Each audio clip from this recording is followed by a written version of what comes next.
Hak asasi manusia adalah hak-hak dasar dan kebebasan yang dimiliki oleh semua manusia. Hak-hak ini bersifat universal, artinya berlaku untuk semua orang, tanpa memandang ras, jenis kelamin, agama, atau kebangsaan. Hak asasi juga merupakan hak yang melekat, artinya orang memilikinya hanya karena mereka manusia. Hak-hak ini penting untuk masyarakat yang adil dan setara. Ada banyak jenis hak asasi manusia, termasuk hak untuk hidup, kebebasan, dan keamanan. Juga termasuk kebebasan dari penyiksaan, perbudakan, dan diskriminasi. Hak untuk hidup adalah hak asasi manusia yang paling mendasar. Artinya setiap orang berhak untuk hidup dan dilindungi dari pembunuhan yang melanggar hukum. Hak atas kebebasan menjamin kebebasan pribadi. Ini termasuk kebebasan bergerak dan kebebasan dari penahanan sewenang-wenang. Hak atas keamanan melindungi individu dari kekerasan dan ancaman. Ini juga berarti memiliki akses ke kebutuhan dasar seperti makanan, tempat tinggal, dan perawatan kesehatan. Terakhir, hak atas keadilan menjamin persamaan di depan hukum.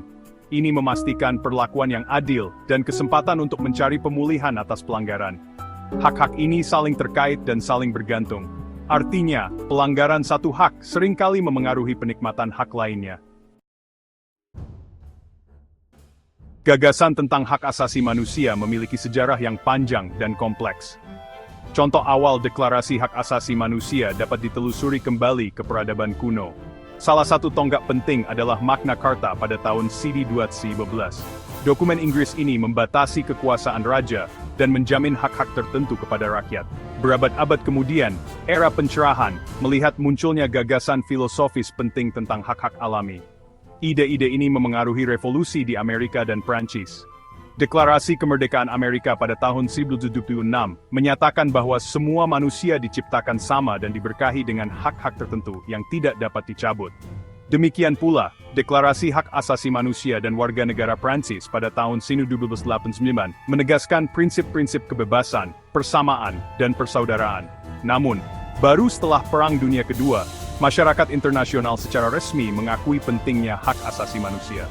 Kengerian perang menyebabkan terbentuknya Perserikatan Bangsa-Bangsa pada tahun 1945. Tujuan utamanya adalah untuk mencegah kekejaman di masa depan dan mempromosikan perdamaian. Pada tahun 1948, Majelis Umum PBB mengadopsi Deklarasi Universal Hak Asasi Manusia, atau UDHR. UDHR adalah dokumen penting yang menetapkan hak asasi manusia dan kebebasan mendasar untuk semua orang. Ini telah menjadi dasar bagi hukum hak asasi manusia internasional, dan telah mengilhami banyak perjanjian dan konvensi hak asasi manusia. Indonesia adalah negara dengan penduduk yang beragam dan sejarah yang kompleks. Konstitusi negara mengakui dan menjamin hak asasi manusia yang mendasar. Hak-hak ini diabadikan dalam Undang-Undang Dasar 1945, khususnya dalam pasal 27-34. Indonesia juga memiliki Undang-Undang Nomor 29 Tahun 1999, yang secara khusus membahas hak asasi manusia. Undang-undang ini semakin memperkuat prinsip-prinsip yang diuraikan dalam konstitusi. Ini memberikan kerangka hukum untuk perlindungan dan promosi hak asasi manusia di Indonesia. Terlepas dari jaminan hukum ini, Indonesia masih menghadapi tantangan dalam menegakkan hak asasi manusia bagi semua warganya.